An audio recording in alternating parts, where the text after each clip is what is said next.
주시는 하나님의 말씀은 창세기 12장 10절부터 20절까지의 말씀입니다. 구약 성경 15페이지입니다.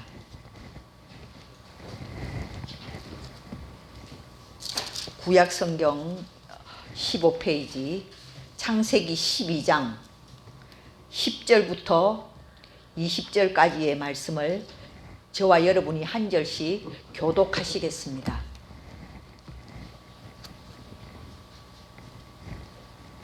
창세기 12장입니다. 창세기 12장 10절부터 20절까지의 말씀입니다.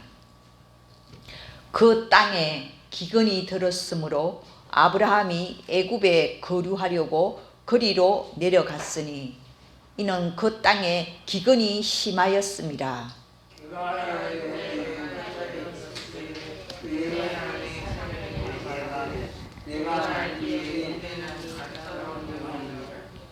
애굽 사람이 그대를 볼 때에 이르기를 이는 그의 아내라 하여 나는 죽이고 그대는 살리리니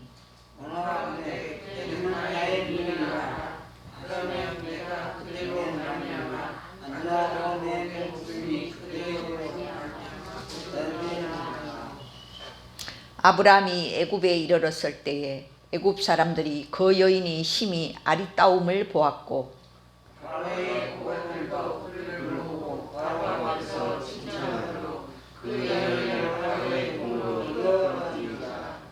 이에 바로가 그로 말미암아 아브라함을 후대함으로 아브라함이 양과 소와 노비와 암수 나귀와 낙타를 얻었더라.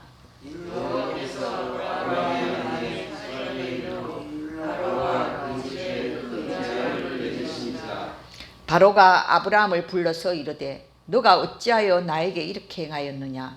너가 어찌하여 그를 내 아내라고 내게 말하지 아니하였느냐? 네가 어찌하여 그를 위하여 내 앞을 내려다가 하늘을 상대하였느냐? 내 아내가 여기 있으니 이제 데려가라 하고. 다 같이 읽겠습니다. 바로가 사람들에게 그의 일을 명하매 그들이 그와 함께 그의 아내와 그의 모든 소유를 보내었더라. 아멘. 네.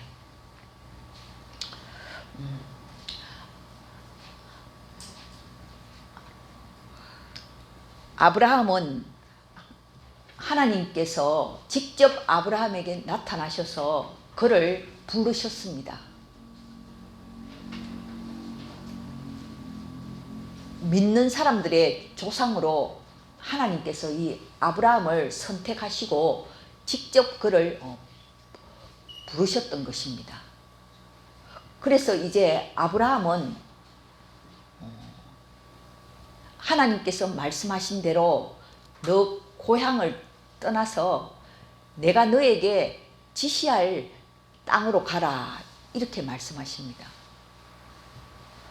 아브라함은 하나님을 믿고 자기 고향인 우르를 떠났습니다. 우르를 떠나서 하나님께서 지시하시는 가나안 땅으로 들어갔습니다. 그런데 하나님의 인도하심을 따라서 하나님의 음성을 듣고 갔던 그 가나안 땅에 가보니까 기근이 들었다는 것입니다. 배고픔이 왔다는 것입니다. 흉년이 들어서 식량을 구할 수가 없었다는 것입니다.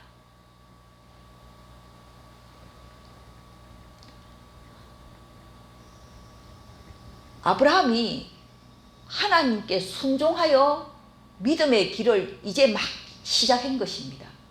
이제 막 믿음의 길을 시작했는데 아브라함이 현실에서 만난 것은 기근이었다는 것입니다. 배고픔이었다는 것입니다.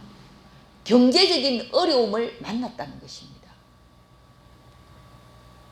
여러분, 믿음이라는 것은 환상이 아닙니다.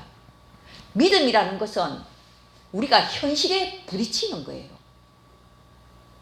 현실에 부딪힐 때 하나님은 보이지 않고 하나님의 인도하심 따라서 가나안 땅으로 들어왔는데 가나안 땅에서 만난 것은 기근이었다는 것입니다. 믿음이 만난 것은 시험을 만났다는 것입니다. 이제 막 믿음의 길을 시작해서 하나님께 순종하고 왔는데 이 아브라함이 만난 것은 어려움을 만났다는 것. 그것도 굶어 죽게 생겼다는 것입니다. 아브라함만 굶어 죽는 게 아니에요. 그의 가족들도 같이 굶어 죽게 되었다는 것입니다. 여러분, 우리가 하나님을 믿는다 하면서 살아가지만 우리가 부딪히는 이 현실은 냉혹한 것입니다. 현실은 냉혹한 거예요.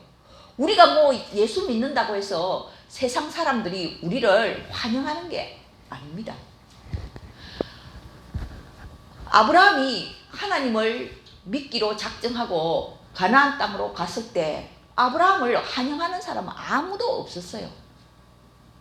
그가 만난 것은 냉혹한 현실을 만났다는 것입니다.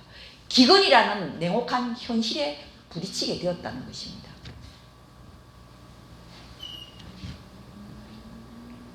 예수님도 이제 하나님의 일, 공생애를 시작하고자 결심했을 때 예수님이 제일 먼저 만난 것은 시험이잖아요. 예수님께서 40일 금식하고 나니까 마귀가 와서 시험을 하잖아요. 돌을 떡으로 만들어 보아라. 너 왜 굶고 있니? 예수님, 너는 능력이 많잖아. 너 손이 닿이는 곳마다 다 금덩어리로 다 변하는 너는 그런 능력을 가진 사람인데 너 왜 지금 굶고 있니? 마귀가 그렇게 예수님께 와서 시험을 하잖아요. 우리가 믿음의 첫 발걸음을 내디디면서 이 현실에서 부딪히는 것은 시험이라는 거예요. 어려움이 닥쳐온다는 거예요. 여러분, 사흘 굶으면 남의 집 담벼락 넘어가지 않는 사람이 없다, 그런 말이 있잖아요. 이 아브라함도 마찬가지입니다. 하나님께서 가라 하는 그 땅으로 갔는데 맞닥뜨린 것은 기근이라는 것입니다. 굶어 죽게 되었다는 것입니다. 그래서 이 아브라함이 믿음의 갈림길에 딱 섰잖아요. 하나님께서 지시해서 내가 이 가나안 땅으로 들어왔는데 가나안 땅에 가보니까 하나님의 음성을 듣고 하나님이 지시하는 대로 왔으면은 내 인생이 일사천리로 펼쳐져야 하는데 일사천리로 잘 나가야 되는데 장애물이 딱 왔다는 거예요. 굶주림이 왔다는 거예요. 굶어 죽게 되었다는 거예요. 예수님께서도 40일 금식하시면서 마귀가 와서 돌을 떡으로 만들어 보아라. 너 왜 굶고 있니? 그렇게 했을 때 예수님께서는 신명기의 말씀으로 물리쳤잖아요. 사람이 떡으로만 살 것이 아니요 하나님의 말씀으로 산다. 세상 사람들은 떡으로만 삽니다. 세상 사람들은 떡으로만 살아가는 사람들입니다. 그러나 우리 하나님을 믿는 사람은 떡으로만 사는 것이 아니고 하나님의 말씀으로, 우리의 인간의 뿌리가 하나님의 말씀에 있다는 것을 믿는 사람이 바로 저와 여러분들인 것입니다. 그래서 이 아브라함은 믿음의 갈림길에 딱 서게 된 거예요. 하나님이 지시하는 가나안 땅으로 왔는데 당장 나와 내 식구들이 굶어 죽게 생겼구나. 이거 어떻게 해야 되나. 그때 아브라함은 식량을 구하기 위하여 애굽으로 내려갔다는 것입니다. 자, 우리 10절을 다시 한번 더 읽어볼까요? 시작. 그 땅에 기근이 들었으므로 아브라함이 애굽에 거류하려고 거리로 내려갔으니 이는 그 땅에 기근이 심하였음이라. 하나님이 지시하는 가나안 땅으로 갔는데 기근이 너무 심해서 굶어 죽게 되었다는 것입니다. 그래서 이 아브라함은 믿음의 갈림길에서 애굽을 선택했다는 거예요.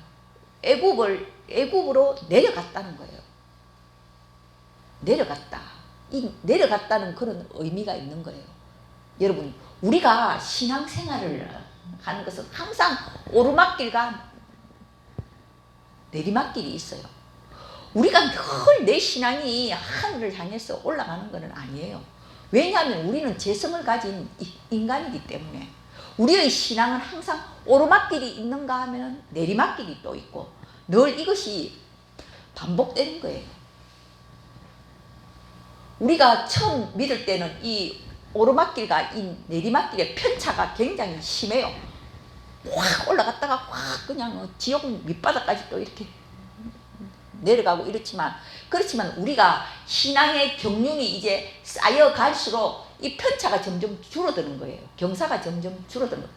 전에는 내가 완전히 밑바닥까지 내려갔는데 이제는 밑바닥까지는 내려가지 않고 조금만 내려가고 우리 신앙생활이 바로 그런 거예요. 그래서 이 아브라함이 선택한 것은 애굽으로 내려갔다는 거예요. 식량이 풍성한 애굽 땅으로 내려갔다는 거예요. 여러분, 이 아브라함이 지금 실수를 지금 하는 거죠. 우리도 신앙생활 하면서 실수를 많이 하잖아요. 실수를 하지 않고 신앙이 자라는 사람은 없습니다. 지금 이 아브라함은 시험을 만난 거예요. 기근이라는 이 시험을 만난 거예요. 하나님께서는 항상 우리의 이 시험을 시험하시는 하나님이시라면 우리의 믿음이 정말 어느 정도인지 하나님께서는 확인해 보시기를 원하시는 것입니다. 그래서 이제 아브라함이 애굽으로 내려갔어요. 애굽으로 내려갔는데 애굽에 가까이 이르렀을 때에 그런데 이 아브라함에게는 죽음에 대한 두려움이 왔다는 거예요. 자, 자기가 이제 살려고 애굽을 택해서 애굽으로 내려갔는데 그 애굽에서 가까이 갔을 때 이 아브라함이 느낀 것은 생명에 대한 위협, 죽음에 대한 두려움을 느꼈다는 것입니다. 자, 우리 11절 한번 다 같이 한번 읽어볼까요? 시작. 그가 애굽에 가까이 이르렀을 때에 그의 아내 사레에게 말하되 내가 알기에 그대는 아리따운 여인이라. 12절. 애굽 사람이 그대를 볼 때에 이르기를 이는 그의 아내라 하여 나는 죽이고 그대는 살리리니. 예, 그까지 읽겠습니다. 그러니까 이 아브라함이 이제 양식을 구하기 위해서 애굽에 가까이 갔을 때 자기 아내가 너무 이 사레가 아주 아름다운 여인이었어요. 이 당시에 이 사레의 나이가 65세예요. 우리가 생각할 때는 뭐 65세인데 뭐 그래 아름답나 그렇게 생각할지 모르지만 그 당시에 이 사레가 127세까지 살았거든요. 그러니까 127세까지 살았는데 지금 65세라면 아주 중년의 나이예요. 그런데 이 사레는 또한 불임이에요. 아기를 낳지 못하였기 때문에 이 사레는 몸매가 조금도 흐트러지지 않고, 그리고 이 애굽 사람들은 함족이에요. 함족은 얼굴이 검은 사람들이에요. 애굽 사람들 얼굴이 검어요. 근데 이 사레는 셈족이기 때문에 얼굴이 힙니다. 그러니까 이 사레가 중년 여인이지만 아기를 한 번도 낳아보지 않았고, 그리고 아주 얼굴이 희고 아주 금발의 그런 미녀라는 것입니다. 그러니까 이 사레가 가까이 왔을 때 이 아브라함이 자기 생명의 위협을 느꼈다는 거예요. 왜냐하면 그 당시에는 미인을 데리고 여행한다는 것은 아주 위험한 일이었어요. 그 당시에는 미인을 빼앗는 방법이 두 가지 방법이 있었어요. 전쟁을 해서 그 여인을 전리품으로 빼앗아 오는 것. 그것을 아주 명예롭게 아주 생각했어요. 그러니까 전쟁에서 이겼다 하면은 왕비와 공주들은 전부 다 전리품으로 다 빼앗아 오는 거예요. 그러니까 미인을 빼앗는 방법이 전쟁으로 해서 전리품으로 빼앗는 방법이 있고, 두 번째로는 지참금을 많이 주고 사오는 방법이 있었어요. 그 당시에. 그러니까 물론 지금도 마찬가지죠. 지금도 돈 있고 권력 있는 사람들이 미인들하고 많이 살잖아요. 탤런트나 뭐 연예인들하고 살잖아요. 그래서 그 당시에도 역시 마찬가지였다는 것이. 그러니까 이 아브라함이 정말 사례가 자기 부인이 미인이라서, 너무나 아름다운 미인이라서 결혼을 했는데, 지금은 오히려 자기에게 자기의 생명을 위협하는 장애물이 되었다는 것입니다. 장애물이 되었다는 것입니다. 그 사례가 자기 아내라고 하면은 사람들이 아내는 빼앗아 가버리고 자기는 죽여버릴 것이다. 그런 이제 생각이 드니까 이 생명의 위협을 느끼면서 두려움에 사로잡히게 되었다는 것입니다. 여러분, 아브라함이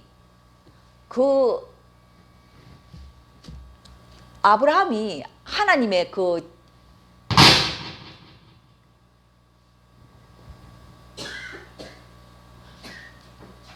하지 마세요. 그냥 가만두세요. 아브라함이 하나님의 인도하심을 따라서 가나안 땅으로 왔는데 기근을 만나서 자기가 도저히 굶어 죽을 수는 없다. 이렇게 해서 자기가 애굽으로 내려갔다는 거예요. 이제 다시 믿음을 접어두고 세상 길로 갔다는 거예요. 세상 사람들이 하는 방식으로 애굽으로 내려갔는데, 거기서 자기가 만난 것은 생명의 위협을 느끼게 되었다는 것입니다. 생명의 위협을. 그래서 이 아브라함이 생각해냅니다. 내 사례를 내 아내라고 하면은 내가 죽을지도 모르니까 내 아내를 누이라고 속이자. 누이라고 거짓말을 하자.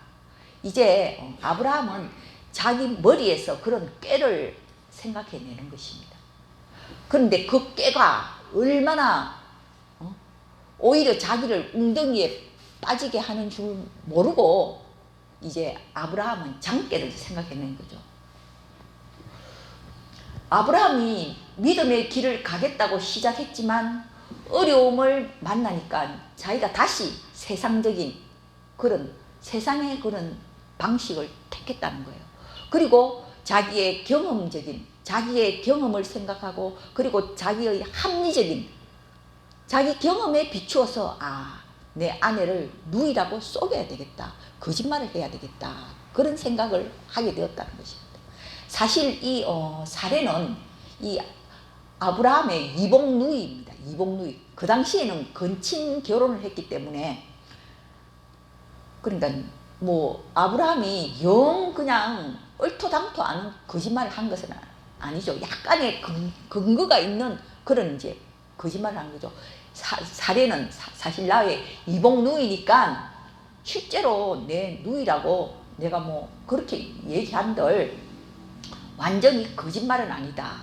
아브라함은 그렇게 생각을 하고 자기 누이라고 이제 그렇게 얘기를 하자. 이렇게 하고 자기 이제 아내하고 서로 이렇게 입을 맞추기로 했어요. 당신은 내 누이라고 얘기를 해라.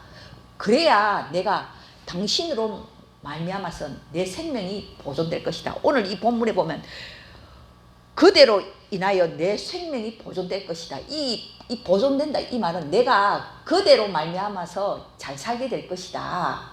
이제 아브라함이 그런 꾀를 생각해낸 거죠. 그렇게 해서 이제 아브라함이 애굽에 이르렀을 때 그 애굽 사람들이 이 사례를 보고는 소문이 난 거예요. 처음에는 그 동네에서 소문이 난 거예요. 와, 가나안 땅에서 절세 미인이 왔구나. 그 소문이 처음에는 동네에만 나는데 이게 점점 소문이 이제 퍼져나가니까 애굽의 그 바로 왕의 신하들에게까지 이제 소문이 퍼진 거예요. 고관들한테도 소문이 다 들어간 거예요. 가나안 땅에서 절세미인이 왔다. 그래서 이 바로 왕이 그 애굽의 그 고관들과 함께 광요 회의를 하는데 화제거리가 뭐냐 하면은 바로 이 사례가 화제거리가 된 거예요. 야, 저 가나안 땅에서 절세 미인이 한 명 왔는데 아마도 어쩌면 그 중에 고관들이 한 명 아브라함을 만나서 저 여인을 나에게 팔아라. 내가 지참금을 갖다가 많이 줄 것이다. 어쩌면 그렇게 했는지도 모릅니다. 그렇지만 아브라함은 팔지 않겠다고 그렇게 얘기를 했겠죠. 그래서 이 고관들이 이제 바로 왕에게까지 얘기를 하는 거예요. 저 가나안 땅에서 절세 미인이 왔는데 지참금이 어마어마하게 부릅니다. 그러니까 이 여인을 지참금을 가지고 살 사람은 바로 왕 당신밖에 없습니다. 이렇게 해서 이제 바로 왕이 이 사례를 불러들인 거예요. 궁으로 불려들어서 이제 그 대신에 지참금으로 아브라함에게 오늘 이 본문에 보면은 어마어마한 지참금을 주는 거예요. 16절에 보면은 이에 바로가 그로 말미암아 아브라함을 후대함으로 아브라함이 양과 소와 노비와 암수 나귀와 낙타를 얻었더라. 짐승뿐만 아니라 노비 종까지 다 주었다. 그게 어마어마한 지참금을 주고 이제 사례를 이 바로가 데리고 왔다는 거예요.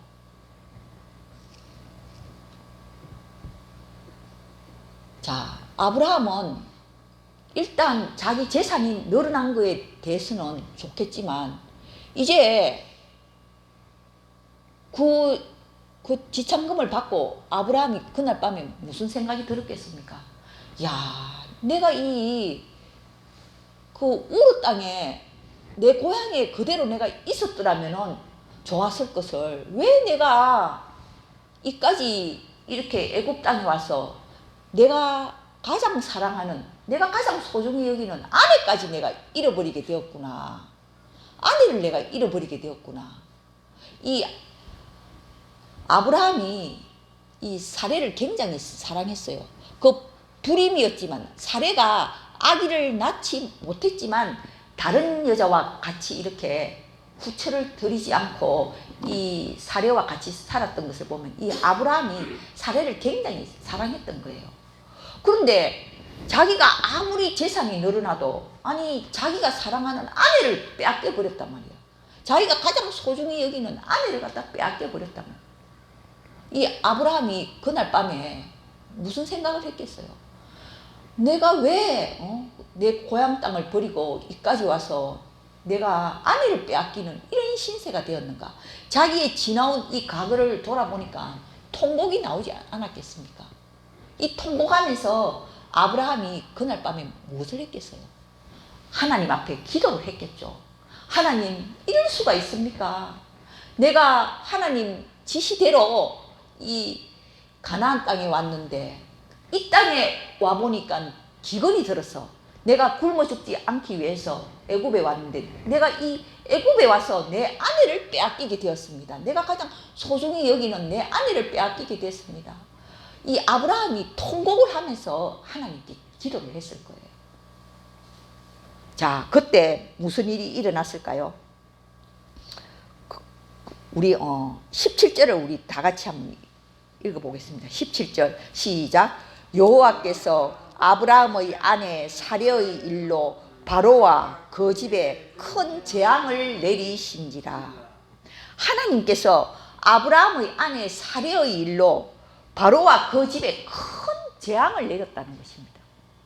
여러분, 아마 이제 바로는 이 사례와 이제 결혼식을 올리려고 이제 자기의 그런 이제 아내로 삼으려고 이제 결혼식을 준비하는데 자기 집안에 큰 재앙이 일어났다는 거예요. 그 재앙이 어떤 재앙인지는 성경에서 말하고 있지 않지만 어쨌든 큰 재앙이 일어났다는 거예요. 그러자 이 바로가 이 여인하고 내가 결혼해서는 안 되는구나. 이 여인하고 결혼을 하려고 내가 지금 준비하는데 큰 재앙이 일어났다는 거예요. 그래서 아마도 이 바로가 그날 밤에 이 아마 사례를 아마 족쳤을 거예요. 도대체 너는 누구냐? 너는 도대체 너의 정체가 뭐냐? 그렇게 했을 때 이 사례가 얘기를 했죠. 나는 이미 결혼한 여인이다. 그러자 이 바로가 깜짝 놀라는 거예요. 이 여인을 취해서는 안 되는구나. 이제 그래서 바로가 아브라함을 불러들이는 거예요.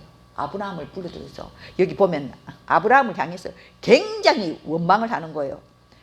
18절에 보면 바로가 아브라함을 불러서 이르되 너가 어찌하여 나에게 이렇게 행하였느냐? 왜 너 아내라고 하지 않고 너희 누이라고 나를 속였느냐? 여러분, 아브라함이 거짓말을 했잖아요. 거짓말은 아브라함이 했는데 재앙은 바로가 받았다는 거예요. 아브라함이 거짓말을 했는데 재앙은 바로에게 내려졌다는 거예요. 이게 이 본문의 메시지예요. 우리 믿는 사람이 하나님 앞에 잘못 서면은 재앙은 이 세상에 내린다는 거예요. 믿지 않는 사람들에게 재앙이 온다는 거예요. 여러분, 우리 믿는 사람들이 하나님 앞에서 바로 살지 못하면은 이 세상에 재앙이 온다는 거예요. 믿지 않는 사람들에게 재앙이 온다는 거예요. 우리 한국 교회가 바로 서지 않으면은 우리 한국 사회가 총체적으로 부패가 된다는 거예요. 그래서 우리 이 믿는 사람들에게는 우리가 하나님으로부터 예수님을 믿을 때 우리가 하나님 아버지라는 그런 자녀가 되는 권세, 특권을 받지만 또한 우리에게는 의무가 따른다는 거예요. 여러분, 특권, 권세에는 반드시 책임과 의무가 동시에 따라가는 거예요. 우리가 하나님의 자녀가 되었지만 우리는 하나님의 말씀에 순종하여 거짓말하지 않고 정직하게 살아야 될 의무가 우리에게 주어졌다는 거예요. 아브라함의 이 조그만 거짓말로 말미암아서 바로의 집안에 큰 재앙이 내려졌다는 거예요. 그리고 이 바로가 아브라함을 위해서 아브라함을 향하여 비난합니다. 엄청나게 비난하는 거예요. 너가 어찌하여 이런 거짓말을 했느냐. 믿지 않는 사람들로부터서 믿는 사람이 비난을 받게 되는 거예요. 원망을 듣게 되는 거예요. 지금 우리 한국 교회가 어떻습니까? 우리 한국 교회가 바로 서지 못하니까 세상 사람들이 우리 한국 교회에 대해서 비난을 하잖아요. 손가락질 하잖아요. 개독교라고. 우리 믿는 사람들은 그런 책임이 있다는 거예요. 그날 밤에 아브라함이 통곡하면서 하나님께 기도를 했기 때문에 그래도 하나님께서는 이 아브라함을 불쌍히 여기시고 그 기도를 들으시고 다시 이 자기의 아내를 아브라함 품으로 돌려주고, 그리고 이 바로가 워낙 이 통이 큰 사람이 되어서 그 줬던 지참금도 빼앗지 않았다는 것입니다. 요즘 같으면은 약혼식 했다가 약혼식 취소하면은 예물 다 돌려받잖아요. 그런데 이 바로는 그래도 워낙 이 통이 큰 사람이기 때문에 그렇지 않았다는 거예요. 오늘 본문에서 이 우리에게 주는 메시지는 뭐냐? 하나님께서는 아브라함을 향해서 그렇게 말씀해요. 너는 복이 될지라 했어요. 너는 복이 될지라. 아브라함이 복의 기준이라는 것입니다. 복의 기준이라는, 구원의 통로라는 거예요. 그 구원의 통로가 된 사람은 항상 의무가 따른다는 거예요. 하나님의 말씀대로 우리는 정직하게 살아가야 될 의무가 있다는 거예요. 그런데 우리가 믿는 사람이 설망하면서 저지르는 그 조그만 죄악이 하나님 앞에서는 큰 죄악이라는 것입니다. 우리 한국의 기독교인들이 거짓말하지 않고 정직하게 살아간다면 왜 우리 이 한국 사회가 변화되지 않겠습니까? 이 아브라함의 이 조그만 거짓말로 말미암아 하나님께서는 바로와 그 집안에 큰 재앙을 내렸다는 거예요.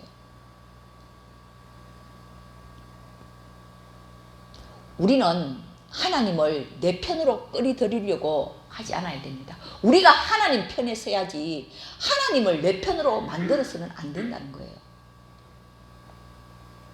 여러분, 낚시꾼이 낚시를 하면은 그 낚시 바늘에 고기가 이렇게 물리면은 이 낚시꾼이 넣쳤다 줄였다 하면서 결국은 그 고기를 낚아 올리는 것과 마찬가지로 우리는 다 하나님의 낚시 바늘에 다 끼인 사람들입니다.